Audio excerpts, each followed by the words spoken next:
नमस्कार मित्रांनो, मी अमोल आगरकर. इंजिनियर अमोल चॅनलमध्ये पुन्हा एकदा आपले मनापासून स्वागत करतो. आज आपण आपल्या चॅनलवर बघणार आहोत की महापारेषण सहाय्यक तंत्रज्ञ म्हणजे महाट्रान्सफॉर्मरमध्ये असिस्टंट टेक्निशियनचं जे पद आता जे आपण त्याची वाट बघतो आहोत, आतुरतेने वाट बघतो आहोत. खूप वर्षापासून विद्यार्थी प्रिपरेशन करतात, अभ्यास करतात याच्यासाठी, रिक्रुटमेंटसाठी, या जागेसाठी. साधारण 5 ते 6 वर्षानंतर असं म्हणू शकतो आपण की ही जागा निघत आहे. आता पुढच्या काही दिवसामध्ये किंवा एखाद दीड महिन्यामध्ये ती वॅकन्सी येईलच, ती ॲड येईलच. आपण वरच्यावर 1-1.5 वर्षापासून त्याचा फॉलोअप घेतो आहोत. जे काही अपडेट्स असतात, जे काही घडामोडी तिथे घडतात पारेषणला वरिष्ठ लेवलवर, त्याची मी तुम्हाला अपडेट्स द्यायचा प्रयत्न करत असतो. माझ्या साईडने मी प्रयत्न करत असतो जेणेकरून तुम्ही अभ्यासासाठी म्हणजे तुमच्या एक्झामसाठी तयार राहावे, तुमचं सिलेक्शन कन्फर्म व्हावं. जे काही विद्यार्थी प्रामाणिकपणे प्रयत्न करतात, बरं, जे सिरियसली अभ्यास करतात त्यांच्यासाठी सांगतो आहे की त्यांनी जे काही आता त्यांची तयारी सुरू आहे त्यांना आता यश मिळावं, एवढीच माझी एक मनापासून इच्छा आहे. त्यासाठी मी वरच्यावर तुम्हाला माहिती देत असतो. तर आजच्या व्हिडिओमध्ये आपण बघणार आहोत की जे हे सहाय्यक तंत्रज्ञ जे पद आहे म्हणजे स्टाफ सेटअप नंतरचं हे पद आहे. ॲक्च्युली आधी टेक्निशियन 4 हे एंट्री लेवलचं पद होतं टेक्निशियनचं. तर त्याच्यामध्ये आता बदल करून त्यांनी असिस्टंट टेक्निशियन म्हणजे सहाय्यक तंत्रज्ञ जनरल असं एक पद काढलेलं आहे. आपण त्याबद्दल एका चार्टमध्ये पूर्ण माहिती आता घेणारच आहोत. पण तत्पूर्वी तुम्हाला मी सांगू इच्छितो की याच्यामध्ये ज्यांनी तो बदल केलेला आहे तर त्याच्यामध्ये ऑपरेटरचे हे जे पद आहे ते आता ऑपरेटरची वॅकन्सी कधीच निघणार नाही, तुम्हाला ऑपरेटरची पोस्ट दिसणार नाही. सहाय्यक तंत्रज्ञ जे पद आहे तिथूनच तुमची एंट्री लेवलची सुरुवात होते. जे ITI होल्डर विद्यार्थी आहेत माझे, ज्यांनी फुल टाईममध्ये ITI केलेलं आहे 2 वर्षाचं इलेक्ट्रिशियनचं किंवा वायरमनचं, तर त्यामध्ये पुढचे जे आता प्रोसिजर आहे ती या पद्धतीने राहील. तर तो चार्ट आधी आपण समजून. तर बघा मित्रांनो, याच्यामध्ये तंत्रज्ञ व यंत्रचालक संवर्ग यांची पदनामावली, पदस्तर, वेतन श्रेणी व सेवा ज्येष्ठता. म्हणजे याच्यामध्ये जे स्टाफ सेटअपच्या आधीचा जो सेटअप होता तुमच्या टेक्निशियन पदाचा, त्यानंतर स्टाफ सेटअपच्या नंतर काय त्यांनी परिवर्तन केले किंवा बदल केला त्याबद्दल आपण आता बोलणार आहोत. एक लक्ष द्या, लक्षपूर्वक आहे का, तुमच्या टेक्निशियनचं तुम्हाला सगळं लक्षात येईल की स्टाफ सेटअपनंतर त्यांनी प्रमोशनमध्ये काय पोस्ट ॲड केलेले आहेत किंवा मग त्यांचं वर्किंग कसं आहे. वर्किंगबद्दल मी तुम्हाला वेगळं सांगेलच, परंतु हा जो चार्ट आहे अतिशय महत्त्वाचा आहे. हा स्टाफ सेटअपनंतरचा चार्ट आहे. याच्यामध्ये बघा, आधीचं बघा लेफ्ट साईडला जे दिलेले आहेत 2 तंत्रज्ञ संवर्ग आणि यंत्रचालक संवर्ग, हे 2 आधीचे आहेत. ठीक आहे, पूर्वीचे संवर्ग बघा वरती लिहिले आहे पूर्वीचे, आणि संवर्ग एकत्रीकरणानंतरचा संवर्ग म्हणजे नंतरचं जे आहे आणि आधीचं जे आहे. इकडचे जे 2 दिले आहे तंत्रज्ञ आणि यंत्रचालक हे आधीचे आहे. ठीक आहे, आणि हे जे पूर्ण राईट साईडचं जे पूर्ण दिलेलं आहे ते आताच आहे. त्याच्यामध्ये आधीचं तुम्हाला सांगतो, आधीची जी सुरुवात होती म्हणजे आपण 2016-17मध्ये जी भरती झाली होती त्यामध्ये तंत्रज्ञ श्रेणी 4 म्हणजे टेक्निशियन 4 हे पद स्टार्टचं होतं, म्हणजे एंट्री लेवलचं होतं. डायरेक्ट रिक्रुटमेंटसाठी, डायरेक्ट रिक्रुटमेंट म्हणजे त्यामध्ये बघा एक एक्झाम आणि डायरेक्ट जॉईनिंग. ठीक आहे, तर हे टेक्निशियन 4 होतं पहिलं पद. जे एकदम बॉटममध्ये जा, तंत्रज्ञ श्रेणी 4 म्हणजे टेक्निशियन 4, यामध्ये वेतन श्रेणी आहे 25,880. ठीक आहे, इथून हे बाकीचं पेमेंट सुरू होतं, म्हणजे बेसिकपासून सुरू होतं. त्यामध्ये अलाउन्सेस ॲड करून ते 35, 36, 37पर्यंत जाऊ शकतात. ठीक आहे, त्यानंतरचं जे प्रमोशनवर पोस्ट मिळते ती म्हणते श्रेणी 3 म्हणजे टेक्निशियन 3 मिळते. त्याच्यामध्ये 29,035 हे बेसिक आहे, 710 हे ग्रेड पे आहे, म्हणजे त्याच्यामध्ये तुमचं ॲड होते दरवर्षी 710 रुपये. त्यानंतर श्रेणी 2 म्हणजे आफ्टर प्रमोशन. ठीक आहे, म्हणजे हे असे प्रमोशनचे हे होते तंत्रज्ञामध्ये. ठीक आहे, त्या शेवटचं आहे म्हणजे वरची जी हायेस्ट पोस्ट आहे ते हेड फोरमन म्हणून राहायची. ते स्टेट वाईज म्हणजे स्टेट वाईज त्याच्या बदल्या व्हायचे. 42,325 त्याचं बेसिक. ठीक आहे, तर हे झालं तुमचं टेक्निशियन पदाचं. आणि यंत्रचालक बघा, पहिलं आहे टेक्निशियन 4, नंतर त्याचं प्रमोशन झाल्यानंतर टेक्निशियन 3, त्यानंतर जे प्रमोशन होतं ते टेक्निशियन 2चं आहे. आणि त्याच्या पॅरलमध्ये जे असिस्टंट ऑपरेटरची भरती व्हायची, आपण ऑपरेटरसाठी जे तयारी करायचो त्याची जी बेसिक होती ती 29,935 होतं. ठीक आहे, 29,935 होतं. तर म्हणजे टेक्निशियन 2 आणि ऑपरेटरचं याची लेवल एकच होती आधी. ठीक आहे, टेक्निशियन 4ला टेक्निशियनची एंट्री व्हायची, परंतु ऑपरेटरची एंट्री डायरेक्ट सहाय्यक ऑपरेटर म्हणजे असिस्टंट ऑपरेटरला व्हायची. त्यानंतरचं प्रमोशन होऊन ऑपरेटर ते आहे 30,810चं ज्याचं बेसिक स्केल आहे. बेसिक सांगतो सगळं मी, अलाउन्सेस ॲड होऊन भरपूर वाढते. त्यानंतर वरिष्ठ यंत्रचालक ही शेवटची पोस्ट होती, म्हणजे टॉप मोस्ट पोस्ट आपण त्याला म्हणू शकतो ऑपरेटरमध्ये. ठीक आहे, हे आधीची हे होती बरं, हे आधीचं आहे सगळं. आता याचं इम्प्लिमेंटेशन काहीच होणार नाही. म्हणजे याचं आपली जी आता जी ॲड निघणार आहे आपल्या टेक्निशियन याची सहाय्यक तंत्रज्ञ याची असिस्टंट टेक्निशियनची महाट्रान्सकोमध्ये, त्याचा याच्याशी आता काहीही संबंध नाही. आता जे राहणार आहे किंवा आता जे खास आपण म्हणतो की आता जी हायरार्ची फॉलो केल्या जाणार आहे ती अशी आहे की बघा, संवर्ग एकीकरणानंतरचा संवर्ग. ठीक आहे, याच्यामध्ये जे बॉटमची पोस्ट आहे सहाय्यक तंत्रज्ञ, त्यांनी जे आता जे नोटिफिकेशन दिलेलं आहे, नोटीस दिलेलं आहे त्याच्यामध्ये यांनी सहाय्यक तंत्रज्ञ पदाचा उल्लेख केलेला आहे. तर त्यामध्ये बघा महत्त्वाचं आहे, आता खूप लक्ष देऊ नये का, की याच्यामध्ये बघा सहाय्यक तंत्रज्ञ सामान्य म्हणजे जनरल, म्हणजे असिस्टंट टेक्निशियन जनरल, त्याच्यामध्ये बघा 25,880चं जे बेसिक आहे तुम्हाला लागू होईल जेव्हा तुमचं सिलेक्शन होईल, तुम्ही जॉईन व्हाल. त्यानंतर तुम्हाला 505चं तुम्हाला ग्रेड पे लागेल. म्हणजे दरवर्षी जे इन्क्रिमेंट होते, ग्रेड पे म्हणजे इथे ग्रेड पे नाही म्हणता येणार, ते बाकीच्या एक्झाममध्ये असतं किंवा गव्हर्नमेंटला असतं.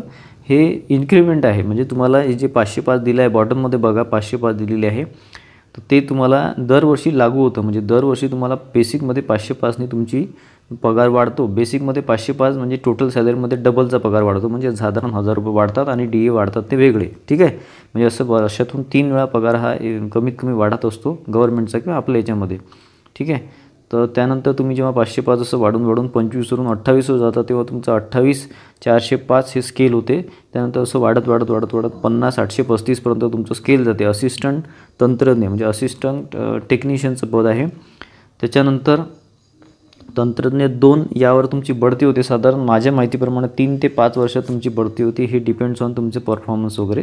ठीक आहे, तुमचे CR वगैरे असतात, CR कॉन्फिडेन्शियल रिपोर्ट असतात, त्यावर तुमचं डिपेंड असते तुमचं काय. कॉन्फिडेन्शियल रिपोर्ट म्हणजे CR जो असतो सर्व्हिसमधला, सर्व्हिस बुकमधला, तो अतिशय महत्त्वाचा असतो. तुमचे सिनियर तुम्हाला देत असतात ते CR, त्याचा रँक तुमचा चांगला पाहिजे, व्हेरी गुड किंवा गुड असेल तरच तुमचं प्रमोशन हे अप्रूव्ह केलं जाते. ठीक आहे, नाही तर तुमचा परफॉर्मन्स ठीक नसेल तर तुमचं प्रमोशन होत नाही, जोपर्यंत परफॉर्मन्स हा व्यवस्थित होत नाही तोपर्यंत. ठीक आहे, म्हणजे आधी टेक्निशियन 4 किंवा आताचं असिस्टंट टेक्निशियन, त्यानंतर टेक्निशियन 2, त्यानंतर टेक्निशियन 1, त्यानंतर वरिष्ठ तंत्रज्ञ म्हणजे सिनियर टेक्निशियन, त्यानंतर उपमुख्य म्हणजे डेप्युटी चीफ टेक्निशियन, त्यानंतर चीफ टेक्निशियन. हे टोटल हायरार्ची आहे. याच्यामध्ये बघा तुम्हाला ऑपरेटर किंवा यंत्रचालकची पोस्ट इथे कुठेच दिसणार नाही. बघा याच्यामध्ये ऑपरेटर किंवा यंत्रचालकची पोस्ट इथे कुठेच दिसणार नाही. याचा अर्थ काय आहे माहिती आहे का, मी जी माहिती आता काढलेली आहे किंवा मला जी माहिती आहे, जे काय तिथले सिनियर्स म्हणजे सध्या हे करतायत, वर्क करतायत, जॉब करतायत, त्यांना विचारलं, त्यांच्याकडून मी माहिती घेतली. त्यानुसार आपल्याला असं लक्षात येतं की हे जे सहाय्यक तंत्रज्ञाचे पद आहे असिस्टंट टेक्निशियन, त्या पिरियडमध्ये किंवा त्या पदावर तुम्हाला ट्रेनिंग दिलं जातं टेक्निशियनचं आणि ऑपरेटरचं दोन्ही. आधी काय व्हायचं की ऑपरेटरला टेक्निशियनचं काम सांगायचं तर तो म्हणायचा की मला माहीत नाही, मी हे काम करू शकत नाही, माझं हे पद नाही किंवा माझी ही पोस्ट नाही. टेक्निशियनला ऑपरेटरचं काम तो करू शकत नव्हता, कारण ऑपरेटरचं काम हे थोडंसं याचं आहे, म्हणजे तुमचं स्किल लागते त्याला. ठीक आहे, ते सेन्सिटिव्ह किंवा सिरियस काम आहे किंवा रिस्की काम आहे, त्याच्यामुळे ऑपरेटरचं काम कोणालाही देऊ शकत नव्हते. परंतु आता त्यांनी काय केलं आहे की आता ऑपरेटरची पोस्टच ते काढणार नाही आहे, आता ते सहाय्यक तंत्रज्ञ किंवा असिस्टंट टेक्निशियनचं पद काढणार आहे, जे आता ॲडमध्ये त्यांनाच ते ऑपरेटर टेक्निशियन असं दोन्ही त्यांना ट्रेनिंग देणार आहे. ते ऑन जॉब ट्रेनिंग असते, तुम्हाला वेगळं ट्रेनिंग होत नाही, वेगळं हे निघतात, त्याचे बॅचेस निघतात. ते ट्रेनिंग सेंटर बघा महाराष्ट्रामध्ये सांगली, अमरावती आणि नाशिक असे 3 ट्रेनिंग सेंटर असतात. तिथे तुमचं पोस्टिंग ज्या एरियामध्ये आहे त्यानुसार तुम्हाला ते ट्रेनिंगचं लोकेशन दिले जाते. ठीक आहे, तर त्याच्यामध्ये तुम्हाला तिथे पोस्टिंग याच्यानुसार होते, ट्रेनिंग दिले जाते, ते वेगळं ट्रेनिंग राहते आणि ऑन जॉब ट्रेनिंग वेगळं, म्हणजे काम करता ट्रेनिंग जे राहते ते ऑपरेटर प्लस टेक्निशियनचं राहते. ठीक आहे, त्याच्यामध्ये त्यानंतर पुढचं जे तुमचं प्रमोशन होते ते टेक्निशियन 2, टेक्निशियन 2मध्ये 29-35चं आहे. ठीक आहे, त्यानंतरचं जे प्रमोशन होतं टेक्निशियन 1 किंवा टेक्निशियन 1 म्हणून आपण त्याला 29,935, हे जे बेसिक आहे ते इकडच्या सहाय्यक यंत्रचालक एवढं आहे. म्हणजे याचा अर्थ काय, म्हणजे हे आपला असा अंदाज झाला, कारण की सुरुवातीला तुम्हाला ते ऑपरेटर प्लस टेक्निशियन दोन्हीचं ट्रेनिंग देतील, दोन्ही काम ते करायला लावतील किंवा ॲटलिस्ट तुम्हाला त्याचं ट्रेनिंग देऊन तुमच्याकडून ती तुम्हाला माहिती देण्यात येईल. त्यानंतर जेव्हा तुम्ही 4-5 वर्षानंतर तुम्ही त्या पोस्टवर येता टेक्निशियन 1च्या 29,935च्या जे हे आहे स्केल आहे त्यावर येता, तेव्हा तुम्हाला ते ऑपरेटरचा डायरेक्ट जॉब देतील. डायरेक्ट जॉब म्हणजे तुम्हाला डायरेक्ट ऑपरेटरचं काम करावं लागेल असा अंदाज इथे येतो. त्याच्या आधीसुद्धा देऊ शकतात असिस्टंट ऑपरेटर म्हणून, तुम्हाला ते वर्क आलं पाहिजे त्यासाठी. तर अशा प्रकारे याची एक हायरार्ची असते. तुम्हाला बघा स्टार्टिंगमध्येच टेक्निशियनच्या पदावरच टेक्निशियन प्लस तुमचं ऑपरेटर दोन्ही पदाची तुम्हाला एक नॉलेज देण्यात येईल, तुम्हाला त्याची एक माहिती देण्यात येईल. तुम्हाला असिस्टंट म्हणून काम पण करावं लागेल, असिस्टंट ऑपरेटर म्हणून. आणि मग तुम्हाला साधारण माझ्या माहितीप्रमाणे हा तर त्यांनी अंदाज दिला आहे, परंतु इथे काही फिक्स नाही राहत. तुम्हाला जर गरज पडली तर तुम्हाला ऑपरेटरसुद्धा काम करावं लागू शकते, परंतु माझ्या माहितीप्रमाणे डायरेक्टली त्या पोस्टवर तुम्हाला काम देणार नाही. जेव्हा तुम्ही तंत्रज्ञ 2 किंवा टेक्निशियन 2 म्हणून तुमची प्रमोशन होईल तेव्हा तुम्हाला ते जबाबदारी देण्यात येईल ऑपरेटरची, असं माझा अंदाज आहे. ठीक आहे. तर हे असे तुमचे एक स्केल राहतं. स्टार्टिंगचं स्केल बघा 25,880 म्हणजे टोटल सॅलरी जाते 37 ते 38 हजाराच्या घरामध्ये, ही कमी जास्त होऊ शकते 1-2 हजार. तर मित्रांनो, अशा प्रकारचं एक स्टाफ सेटअप नंतरचं एक जे ITI लेवलचे ज्या पोस्ट असतात टेक्निशियन पदाच्या, त्याची एक सेटअप असं झालेलं आहे. आता तुम्हाला मी ऑलरेडी सगळं डिटेलमध्ये सांगितलेलं आहे या व्हिडिओमध्ये किंवा या चार्टमध्ये. तर त्यामध्ये बघा, तुम्ही टेक्निशियन म्हणून जेव्हा सहाय्यक तंत्रज्ञ म्हणून तुमची जेव्हा तुमचा DV होतो किंवा डॉक्युमेंट व्हेरिफिकेशन होते, त्याच्या काही दिवसानंतर तुम्हाला झोन अलॉट केले जाते. याच्यामध्ये कसं आहे की वेगवेगळे झोन आहे, जसं पुणे झोन आहे, मुंबई झोन आहे, नाशिक झोन आहे, कोल्हापूर झोन आहे, अमरावती आहे, नागपूर आहे, अशा प्रकारचे सगळे जे आपले मेन जिल्हे असतात तिथे त्यांना झोनचं नाव दिलेलं राहतं. त्याच्या अंडरमध्ये त्यांना 132 kV किंवा 220 kVचे सबस्टेशन असतात. तिथे तुम्हाला पोस्टिंग देऊ शकतात टेक्निशियनला. ठीक आहे. ते झोनवर डिपेंड राहतं. जिथे तुम्ही झोनला तुम्हाला तिथे अलॉट केलं जातं, ती लिस्ट असते आपल्या साईटवर, म्हणजे ऑफिशियल साईटवर mesctcell.in वरती येते. तुम्हाला झोन अलॉट केलं जातं, तुमच्या मेलवर सुद्धा येऊ शकतं. त्यानंतर त्या झोनला जाऊन तुम्हाला पर्टिक्युलर झोनला गेल्यानंतर तुम्हाला तिथे डिव्हिजन सर्कल असे अलॉट करतात. त्यानुसार तुमचं जे कमी लेवलचे जे ऑफिसेस असतात, जसं झोन हाय लेवलचं असतं, त्यानंतर सर्कल ऑफिस असतं, त्यानंतर डिव्हिजन ऑफिस असतं, त्यानंतर तुम्हाला सबस्टेशन अलॉट केलं जातं डिव्हिजनवरून वगैरे.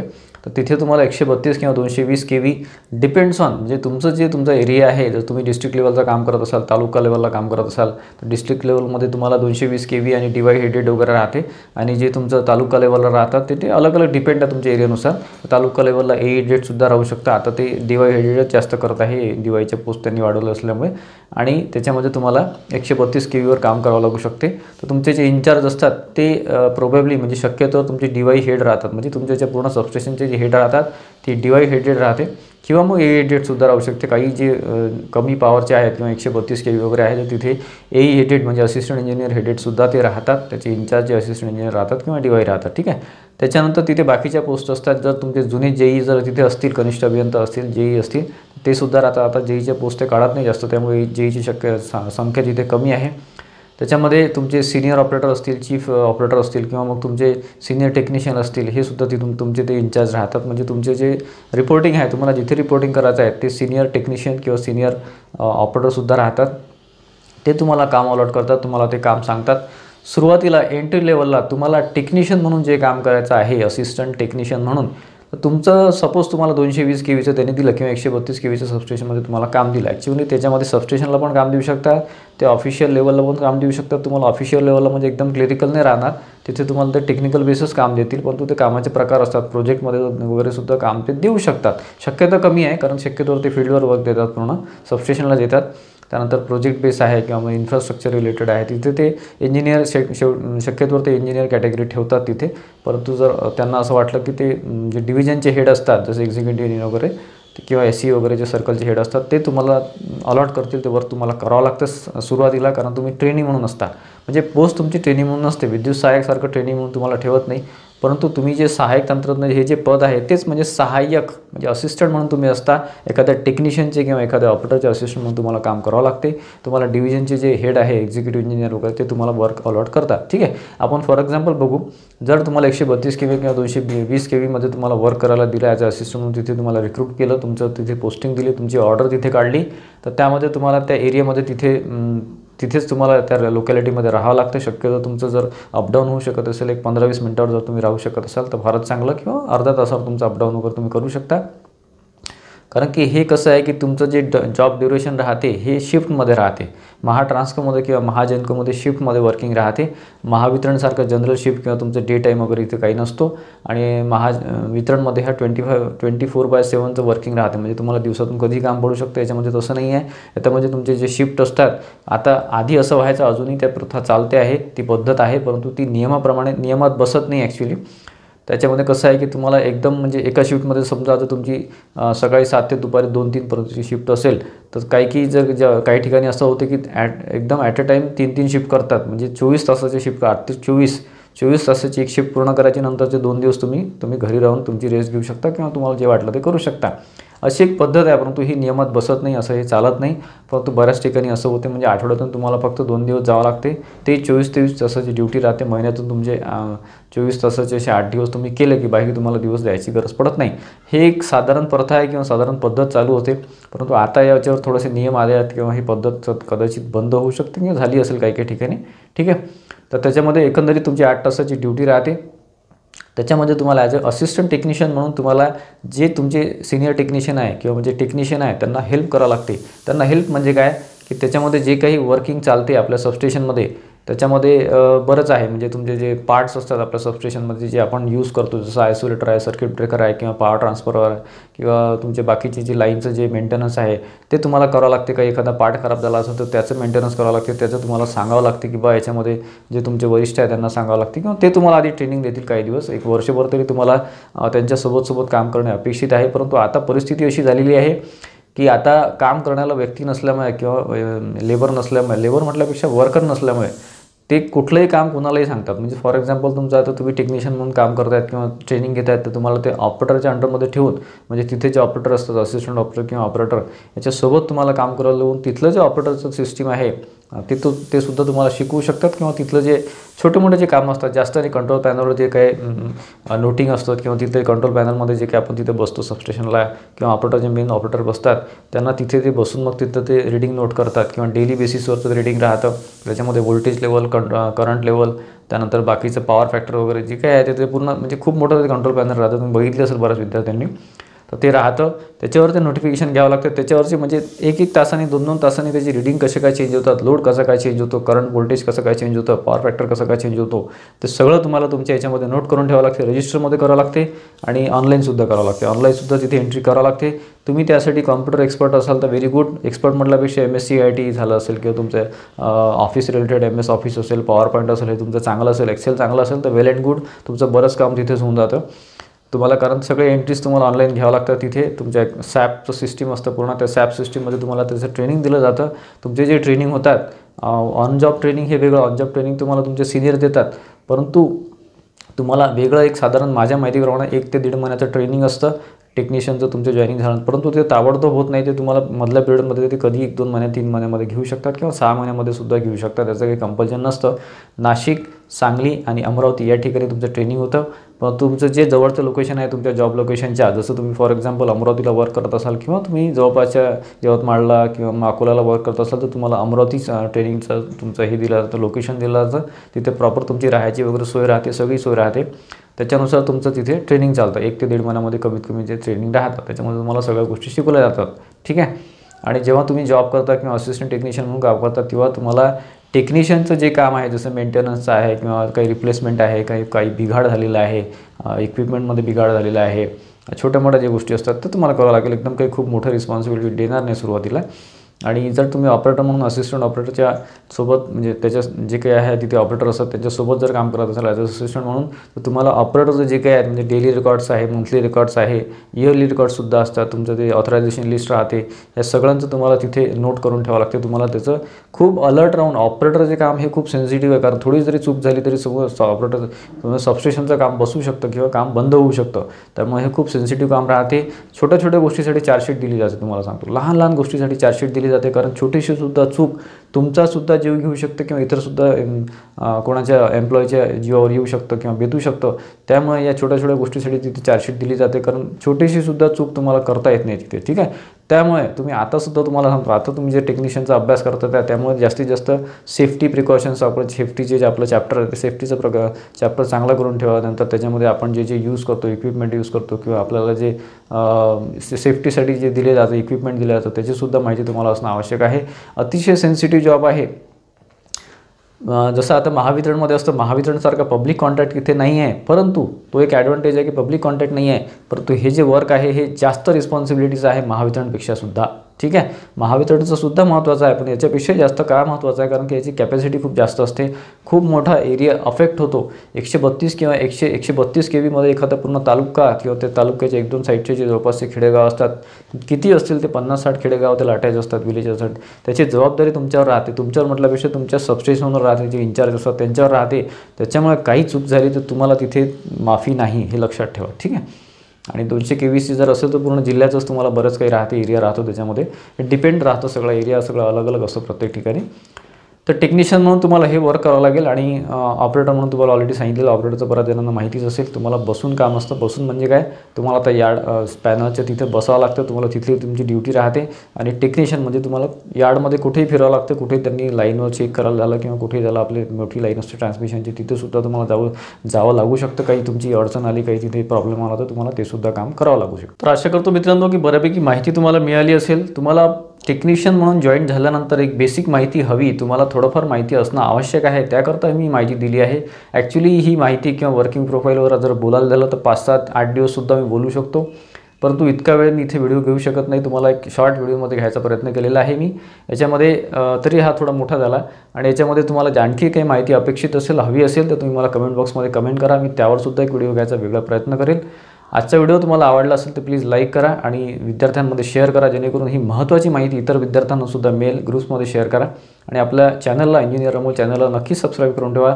बेल आयकॉनसुद्धा क्लिक करून ठेवा, जेणेकरून ही महत्त्वाची माहिती तुमच्याकडनं मिस होणार नाही. धन्यवाद मित्रांनो.